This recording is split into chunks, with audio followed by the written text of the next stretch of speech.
Alors ça, c'était le début. Eux, ils me connaissaient, ils avaient une idée du curé, mais moi, je ne les connaissais pas, puis tous, ils s'appelaient presque tous du même nom. Alors, je ne savais pas, ils étaient tous cousins. Alors, je mélangeais tout ça, mais qui ne suis pas physionomiste. Alors, je me suis dit, je vais les visiter. Oui, mais est-ce que vous avez essayé une fois dans votre vie d'aller dans une ferme cauchoise que vous ne connaissez pas? Vous allez voir si je vais vous mentir. Vous quittez la route. Vous prenez le chemin herbu. Vous avancez, il n'y a personne dans la plaine. Il n'y a toujours personne d'ailleurs. Il peut y avoir un bonhomme avec ses chevaux et puis il était là dans le bord avec sa charrue. Il vous a vu, mais il tourne la tête de l'autre côté. On vous guette point. Alors vous avancez tout seul et la première chose que vous rencontrez, c'est la Barrier. La Barrier cauchoise. Le problème, c'est qu'il faut l'ouvrir. Alors vous essayez comme chaque 2-3 fois, et si vous arrivez à l'ouvrir sans vous pincer les doigts, alors là, je vous admire. Et quand elle est déclenchée, la porte est ouverte, qu'elle s'en va tout doucement sur ses gonds, tout tringot de travers, naturellement, parce qu'on ne met pas d'huile, ça coûte cher. Alors, elle s'en va diguer derrière le fossé.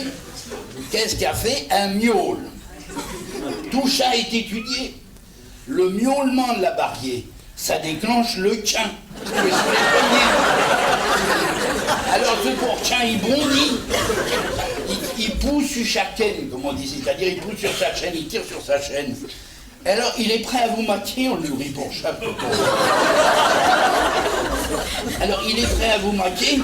Alors naturellement, pour éviter le quin, vous faites un à droite ou un à gauche. Et vous vous foutez les pieds dans le purin. Et le plus drôle, c'est qu'il n'y a toujours personne. Il y a quelques poules juquées sur le fumier, un vieux à l'abri du fossé, et tout. Et tout. À moins que vous ayez de bons yeux. Guettez la maison. Guettez la maison. On veille le rideau qui bouge. On vous guette venir. On s'est peut-être dit, tiens, le v'là, bon, pousse la porte pour le moment. C'est pas parce qu'on veut pas vous recevoir. Mais si on vous reçoit, faut qu'on cause. Puis quand on cause, on en dit toujours trop. Alors on reporte. Alors vous arrivez à cette porte, vous frappez. Et puis tout doucement, vous voyez la clenche qui tourne, mais qui hésite. Comme dans les films d'Hitchcock. Elle hésite, puis la porte s'entrouvre, et alors là, ça je peux vous le dire, c'est toujours vrai, à la hauteur de la clenche, vous voyez une boule blonde. C'est le ravisé. Celui qu'on a eu, qu'on n'attendait plus.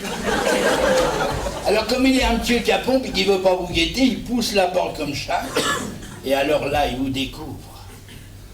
Le cul sur la barre du fourneau, la maîtresse de maison, splendissant de bonheur de tous côtés, la fourchette comme ça en bataille, qui se maquillonne la moustache, qui relève le nez, et qui dit rien. Elle dit rien, elle dit pas, tiens, vous cherchez quelque chose, c'est gentil de venir, rien. Parce qu'en Péico, il faut le savoir, est toujours celui qui cause le premier qu'a tort. Alors, il faut dire que c'est pas toujours comme ça. Quand je suis arrivé à Baton, on m'avait dit surtout, structuré, on vous dit ça gentiment, bah, pas méchant, mais il vaut mieux vous prévenir. Il y en a mais un tel, il ne faut pas y aller. Elle est une sorcière, elle a le mauvais œil. Alors je me suis dit, tiens, vite c'est une sorcière, puis qu'elle a le mauvais œil, mais qu'on n'ait jamais vu, autant que j'aille la voir. Alors, après ma messe le matin, à cette époque-là on était à jeun, après la messe on ne mangeait pas quand on dominait. Alors, je m'en vais chez cette bonne femme. Elle habitait une petite fermette avec 2-3 hectares. J'ai poussé la porte, elle était là. La maison était en terre battue. Il y en avait encore quelques fermes avec de la terre battue comme ça. Les gens, ils se disent comment on peut vivre avec ça. Mais ils ont tort, c'était bien, c'était mieux que le moderne. Vous savez, la terre battue, pour que ça soit bien, il faut la mélanger un peu avec de la bouse de vache. Vous étendez ça sèche. Ah, c'est bien, c'est propre. Et puis, quand vous êtes assis à table, bah, vous avez tendance à remuer les pieds. Ça creuse sous la table. Il y a toujours un trou sous la table. Mais vous voyez, c'est mieux que le moderne, parce que vous, quand vous voulez détailler votre maison, vous prenez le balai, il vous faut une pelle, ils vous font un seau. Ben là, pas du tout, prenez le balai, puis vous foutez tout dans le trou. Alors la brave femme, elle me dit, mais, qu'aisez-vous, monsieur le curé, qu'aisez-vous? Taisez-vous, ça signifie asseyez-vous. Alors je me caisse le bout d'un banc. Elle me dit, vous allez bien prendre quelque chose. Il était 9h, moins de 9h peut-être. Je me dis, tiens, elle va me donner un café au lait ou quelque chose comme ça. Elle m'apporte le bol cauchois, vous savez, la demi-soupière. Elle met ça devant moi.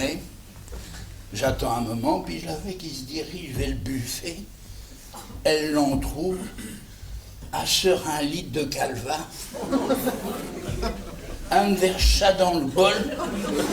Je savais bien qu'elle avait des goûts de ce côté-là, mais je dis, mais quand même, qu'est-ce que je vous refais de chat? Mais ça me barrait déjà rien qu'en le veillant. Et puis le bon Dieu est bon, vous savez que les curés, Asdi est un prêtre, pour lui donner quelque chose pour ses œuvres. Alors elle s'en va dans la pièce à côté, puis comme toutes nos grand-mères, elle mettait ses économies entre les draps. Alors elle se met à fouiner entre les draps dans l'armoire, et puis, mère, pendant ce temps-là, je veillais le bol, j'ai attrapé le bol, je l'ai vidé dans le trou sous la table, puis hypocrite comme un curé qui vole l'être, je me suis mouillé les lèvres, elle est revenue avec son offrande, puis elle l'a posée à côté du bol, puis tout d'un coup, elle veille que le bol est vide. Alors, admiratif, elle me dit, vous aimez chat, vous, ou pas? Bah, va vous redonner une lampée. Un autre coup, c'est pas toujours comme ça, vous savez. C'était dans un de mes desservices qui est sur le bord de la ligne de chemin de fer. Et naturellement, je suis pas loin de la gare de Bréauté, où j'ai donc dans ma paroisse pas mal de cheminots, des retraités de la SNCF. Ils ont la retraite à 55 ans, ces gars-là. Hein. Moi, je sais pas ce qu'ils font avant, mais après, qu'est-ce qu'ils travaillent? Ça n'arrête pas, hein. C'est le jardin, c'est le toit, pof, ils font un poulailler, ils sont toujours au boulot. Formidable. J'arrive là, la petite, mais la grand-mère, elle avait mis son beau tablier bleu en toile, comme on faisait autrefois, puis un petit bonnet blanc. Elle était contente que je passe. Elle savait plus comment faire, elle était le dos au fourneau, puis elle me dit, asseyez-vous, asseyez-vous, on va appeler le maître. Alors elle va ouvrir la porte du fond du jardin, puis elle crie, Eugène, vite-t'en, il y a le tué qui est là. Alors Eugène est arrivé, c'était un grand gars solide. Alors vous savez, quand l'homme revient du jardin chez nous, il a les mains sales, il s'essuie au fond du pantalon, déjà. Enfin, non mais c'est culturel, c'est ce que je vous explique. Alors il s'essuie les mains comme ça au fond du pantalon. Les femmes, elles, c'est au tablier, voyez-vous.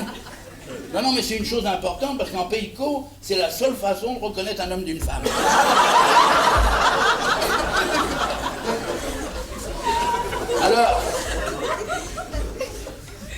Alors il arrive, il me dit, mais, gentil de venir, comme j'avais bien prendre quelque chose avec moi. Oh, je dis, non, écoutez, excusez-moi, j'ai l'intention de visiter 7 ou 8 familles, et si à chaque famille, je suis obligé de prendre, vous voyez dans quel état je serai ce soir. Elle me dit, ça, jamais, vous n'avez pas parti de chemin sans prendre quelque chose. Bon, j'ai écouté mon cher ami, et il insiste, je sentais que, pour ce brave homme, il faisait ça avec bon cœur. À la fin, j'accepte, il dit, mais qu'est-ce que vous avez à m'offrir? Il dit, j'ai un petit vin cuit, ça va vous rémoutir, vous n'êtes pas miné, vous. Moi, j'ai dit, écoutez, honnêtement, je ne supporte pas le vin cuit. On va lui dire, vous voulez un ani? Ben, si vous en avez, maintenant, il n'a point, mais il appelle la gauche d'à côté, l'envoie chez l'épicier, elle revient avec un biberon de Pernod. La bonne femme déboucha, vit tout dans mon verre. Oui, mais dites donc, vous, dans cette lanie, il faut mettre de l'eau. Et nous, à la campagne, qu'est-ce qu'il y avait? La mare, puis la citerne. Vous croyez que c'est digne d'un prêtre, ça? Toute pauvre femme, elle était malade, comme tu vois, dit quelques jours, il donnait le mieux. A réfléchi. Puis tout d'un coup, elle découvre. Et je la vois filer dans la chambre, elle ouvre son armoire et elle ramène un bidon d'eau de Lourdes. J'ai bu du Pernod à l'eau de Lourdes, ça a été le grand miracle de ma vie.